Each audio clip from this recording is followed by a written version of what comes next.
Good evening to all of you. Welcome MST Target HSS। आज हम आपके लिए हिस्ट्री की नेक्स्ट क्लास लेके आए हैं और हम थोड़ा सा देख लेते हैं कि कल हमने क्या किया था। कल हमने सिंधु घाटी की सभ्यता शुरू की थी और उसके अंदर कल हमने विस्तार पढ़ा था कि सिंधु घाटी सभ्यता का विस्तार कहाँ से कहाँ तक था।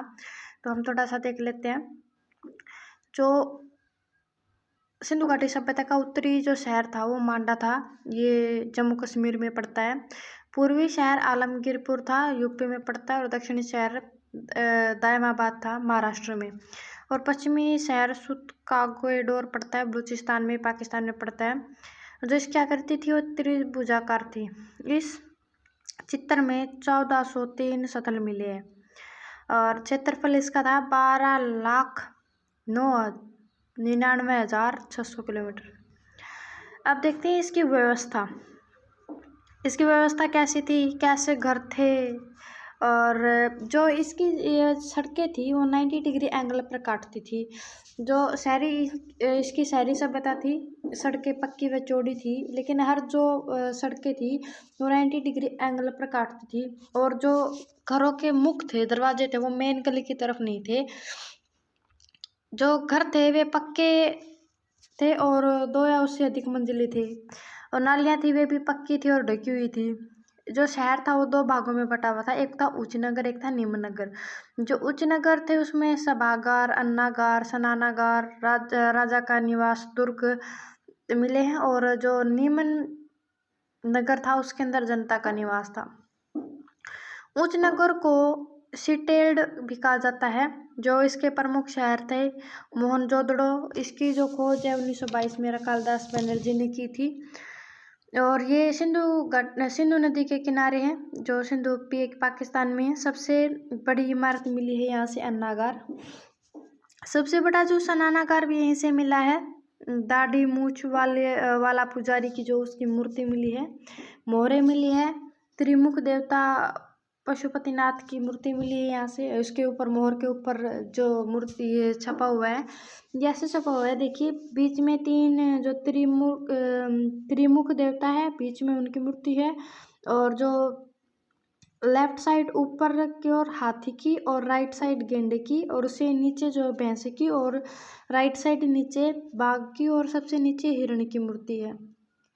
और मातृ देवी की प्रतिमा मिली है यहाँ से। नृत्य की, यानी नृत्य करती हुई लड़की मिली है।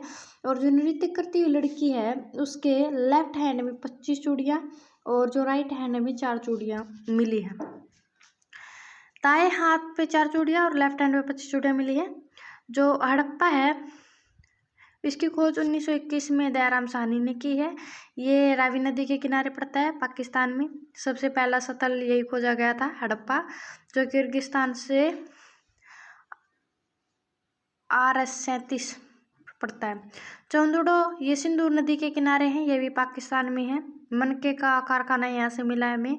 चाय की दबात मिली है और लिपस्टिक भी मिली है। श्रृंगार का सामान मिला है, हाथी खिलौना मिला है, और बिना दुर्ग का शहर है ये। उसके बाद में लोथल गुजरात में पड़ता है, भोगवा नदी के किनारे। यहाँ से बंदरगाह मिले हैं और नाव मिली है। चावल व बाजरे का जो कृषि मतलब खेती की जाती है, इसके अंश मिले हैं। चक्की के पाट मिले हैं। कोआ और लोमड़ी के अंश मिले हैं। अग्निवेदिकाएं मिली है। बाट जो है 16 के रेशो में थे। एकमात्र शहर जहाँ घर के दरवाजे मुख्य सड़क की ओर खुलते थे। देखिए ये जो है यहाँ से बंदरगाह मिले हैं, तो इसके जो घरों के जो मुख है वो मेन सड़क क्या और कैसे खुलते होंगे। जैसे कि आप एक उदाहरण के लिए मान लीजिए, अगर मेन सड़क पे घर होगा तो माल लाने ले जाने में आसानी होगी। इस कारण इसके जो मुख्य सड़क की तरफ घर थे।